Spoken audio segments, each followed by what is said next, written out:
یہ تو میں آپ کو حدیث کا کانٹیکسٹ بتا رہا ہوں، صحیح بخاری کی جو حدیث ہے۔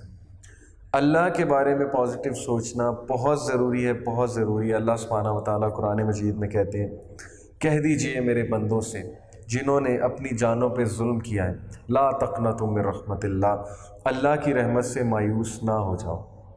کتنی احادیث میں آپ کو سنا سکتا ہوں جس میں امید ہی امید ہے کہ مومن گناہ کرتا ہے پھر توبہ کرتا ہے، اللہ تعالیٰ ایکنالج کرتے ہیں کہ میرا بندہ ایکسیپٹ کر رہا ہے کہ اس کا ایک رب ہے اور وہ اپنے رب سے معافی مانگ رہا ہے تو میں اسے معاف کرتا ہوں۔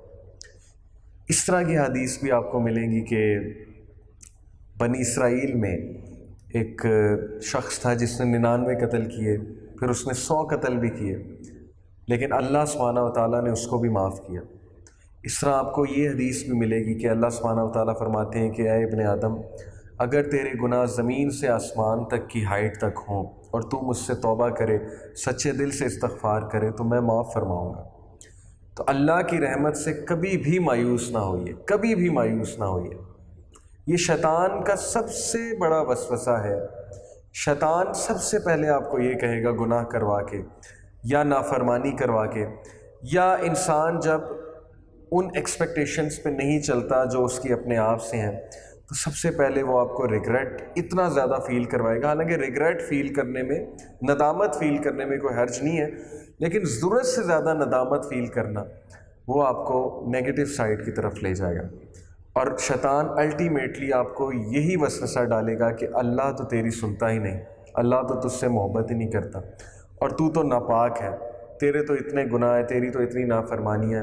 تو یاد رکھیے کہ جب وہ آپ کو سورس آف سیکیورٹی، امن دینے والی، حفاظت کرنے والی ذات سے آپ کو انسیکیور کر دے، آپ کو دور کر دے، تو یہ یقین کیجئے اس کی بہت بڑی کامیابی ہے، اس کو کامیاب نہ ہونے دیجئے۔ آپ ہمت نہ ہاریے، اللہ کے بارے میں اپنی سوچ ہمیشہ پازیٹیو رکھیے۔ جب آپ کی سوچ اللہ رب العالمین کے بارے میں پازیٹیو ہوگی، آپ کا اللہ سے ریلیشن بہترین ہو جائے گا۔ قرآن میں کتنی مثالیں موجود ہیں انبیاء جنہوں نے اللہ کے بارے میں ہمیشہ پازیٹیو سوچ رکھی اور اللہ نے انہیں کتنا نوازا، اللہ نے ان کی کتنی مدد کی۔ بہت سے ایسے واقعات میں آپ کو سنا سکتا ہوں کہ صرف ایک جملے نے لوگوں کے حالات تبدیل کر دیے، اور وہ جملہ کیا ہے؟ اللہ بہتر کرے گا۔ وہ جملہ کیا ہے؟ کہ انشاءاللہ میرا رب میرے ساتھ ہے۔ وہ جملہ کیا ہے؟ اللہ ضرور مجھے معاف کرے گا۔ وہ جملہ کیا ہے؟ کہ بے شک اللہ مجھ سے بہت محبت کرتے ہیں۔ اور وہ جملہ کیا ہے؟ کہ بے شک اللہ سب کچھ ٹھیک کر دیں۔ یہ پریکٹیکل باتیں ہیں، یہ کوئی کتابی باتیں میں یہاں پہ نہیں کر رہا، یہ آزمائی ہوئی باتیں ہیں۔ ان کو آپ اپنی زندگی میں اپلائی کر کے دیکھیے۔ آپ اللہ سے بہت اچھی امید لگا کے دیکھیے۔ آپ اللہ سبحانہ و تعالیٰ سے جب بھی گناہ ہو، آپ سب سے پہلے اللہ سبحانہ و تعالیٰ سے بات کیجئے، اللہ سے رجوع کیجئے، اللہ کے ہاں گر گڑائیں، اللہ سبحانہ و تعالیٰ سے اپنی ساری مشکلات شیئر کریں۔ اگر آپ سے کوئی چیز نہیں چھوٹ رہی، آپ اللہ کے سامنے مجبوری بیان کریں کہ اے میرے رب، یہ چیز میرے لیے مشکل ہو رہی ہے، میرا نفس کمزور ہو چکا ہے، مجھے اسٹرینتھ کی ضرورت ہے، مجھے روحانی طاقت کی ضرورت ہے، مجھے روحانی طاقت عطا فرمائے۔ جب انسان اللہ کے بارے میں سوچ بنا لیتا ہے تو یقین کیجئے زندگی گزارنے کا بہت لطف آتا ہے۔ مشکلات، بڑی بڑی مشکلات آپ کو چھوٹی لگنے لگتی ہیں۔ تو 5th ایپیسوڈ کا جو میسیج ہے وہ صرف اور صرف یہی ہے کہ علم، اللہ کے بارے میں علم اور اللہ کے بارے میں سوچ ہمیشہ پازیٹیو، اور اللہ کے بارے میں گمان بلا کا پازیٹیو، اور اللہ سبحانہ و تعالیٰ سے کبھی رابطہ کٹ نہیں کرنا، چاہے جو مرضی ہو جائے۔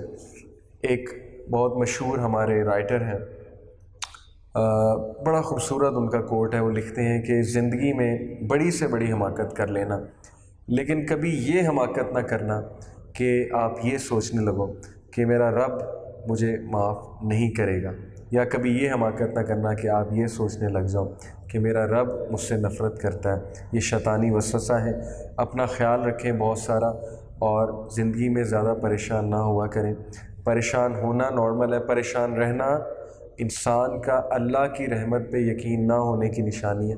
اللہ کی رحمت پہ یقین کیجئے، اللہ آپ کے ساتھ ہیں، اللہ آپ کی حفاظت کر رہے ہیں، اللہ کو آپ کے پل پل کی خبر ہے، اور اللہ سے رجوع کیجئے، اللہ کے آگے گر گڑائیے۔ اللہ تعالیٰ آپ کی تمام پریشانیاں وہ آسان فرمائے، اللہ تعالیٰ آپ کی تمام پریشانیاں حل کریں۔ انشاءاللہ نیکسٹ ایپیسوڈ میں آپ سے ملاقات ہوتی ہے۔ جزاکم اللہ خیر۔ السلام علیکم ورحمۃ اللہ وبرکاتہ۔